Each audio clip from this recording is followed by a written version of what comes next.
কোরআনের একটি আয়াত ক্যান্সার নামক রোগকেও সুস্থ করে দেয়। আপনি যদি কোরআনের প্রতি বিশ্বাস রেখে কোরআনের একটি আয়াতের আমল করতে পারেন, আল্লাহ পাক রব্বুল আলামিন আপনাকে সুস্থতার নিয়ামত দান করবেন। আমরা অনেক সময় হতাশ হয়ে যাই, অনেকেই কিন্তু এই আয়াতের আমলটি করে ফায়দা পেয়েছে।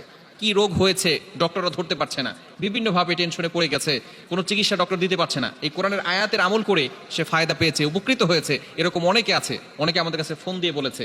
খুবই চমৎকার কোরআনের ভিতরে আল্লাহ পাক রব্বুল আলামিন যে কোরআনের যে মর্যাদা সেটা এখনো আছে, কোরআনের আয়াত করে যে ফায়দা পাওয়া যায় সেটাও এখনো আছে। এটা আমরা অনেকে বিশ্বাস করতে চাই না। অনেকে বলে, হুজুর আপনারা কি বলেন, আপনারা বলেন একেবারে সবকিছু ভালো হয়ে যাবে।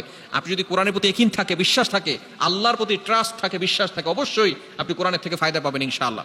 আমি নিজে উপকৃত হয়েছি, নিজে কোরআনের থেকে আমল করে ফায়দা পেয়েছি। আপনি যদি ইয়াকিনের সাথে বিশ্বাসের সাথে আমল করতে পারেন, আল্লাহ তাআলা আপনাকেও হেফাজত করবেন।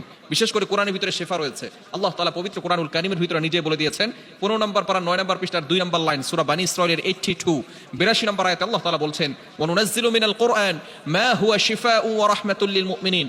আল্লাহ তাআলা এই কোরআনটাকে মুমিনদের জন্য রহমত স্বরূপ, শেফা স্বরূপ নাজিল করে দিয়েছেন। আপনি কোন আয়াতটি পড়বেন? এটা হচ্ছে সূরা আনআমের 17 নম্বর আয়াত, এবং এই আয়াতটি কোরআনের ভিতরে 2 জায়গায় এসেছে। এবং 11 নম্বর পারার 20 নম্বর পৃষ্ঠার 1 নম্বর লাইন সূরা ইউনূসের 107 নম্বর আয়াত রয়েছে। খুবই চমৎকার একটি আয়াত। আয়াতটি হচ্ছে ওয়া ইয়ামসাসকাল্লাহু বিদুররিন ফালা কাশিফা লাহু ইল্লা হু।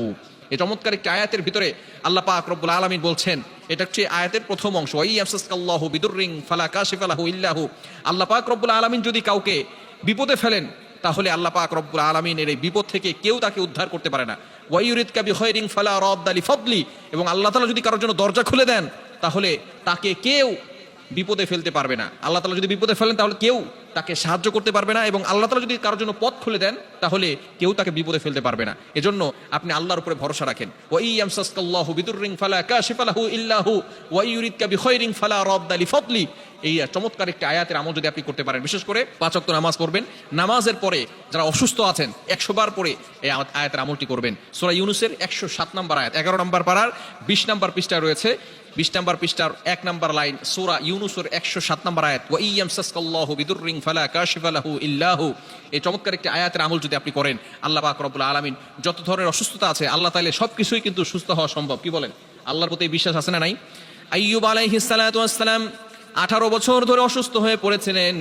আইয়ুব আলাইহিস সালাতু ওয়াস সালাম আল্লাহর কাছে দোয়া করেছিলেন, রব্বি আন্নি মাসসানিয়াদ দুররু ওয়া আনতা আরহামুর রাহিমিন।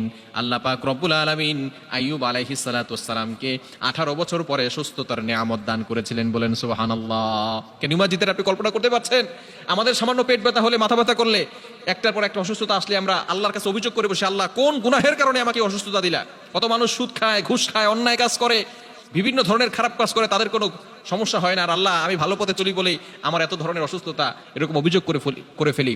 আইয়ুব আলাইহিস সালাম নবী ছিলেন, আল্লাহ তাআলা পরীক্ষা করেছেন, 18 বছর ধরে অসুস্থ, তারপর তিনি কোনোদিন হতাশ হন নাই। এবং তিনি বলেনও নাই আল্লাহ আমাকে ক্ষমা করে দেন, এবং তিনি বলেও নাই যে আল্লাহ আমার রোগকে তুমি ভালো করে দাও, এটা বলে নাই। তিনি বলছেন, রব্বি আন্নি মাসসানিয়াদ দুর, আয় আল্লাহ আমাকে রোগ পেয়ে বসেছে, ও আনতা আরহামুর রাহিমিন, আপনি তো দয়াময়, আপনি তো দয়ালু, he is the most merciful, তিনি হচ্ছেন দয়াময়, তিনি হচ্ছেন দয়ালু। এজন্য আমরা আল্লাহর কাছে দোয়া করব, ওয়া ইয়ামসাসকাল্লাহু বিদুররিন ফালা কাশিফা লাহু ইল্লা হু। এই আয়াতটি পড়ে আমরা আল্লাহর কাছে দোয়া করবো। ইনশাআল্লাহ আল্লাহ তাআলা ক্যান্সার থেকেও, বড় ধরনের রোগকেও আল্লাহ পাক রব্বুল আলামিন সুস্থ করে দিতে পারেন। আল্লাহ তাআলা আমাদের সকলকে সুস্থতার সাথে নেক হায়াত দান করেন। সকলে বলেন আমিন।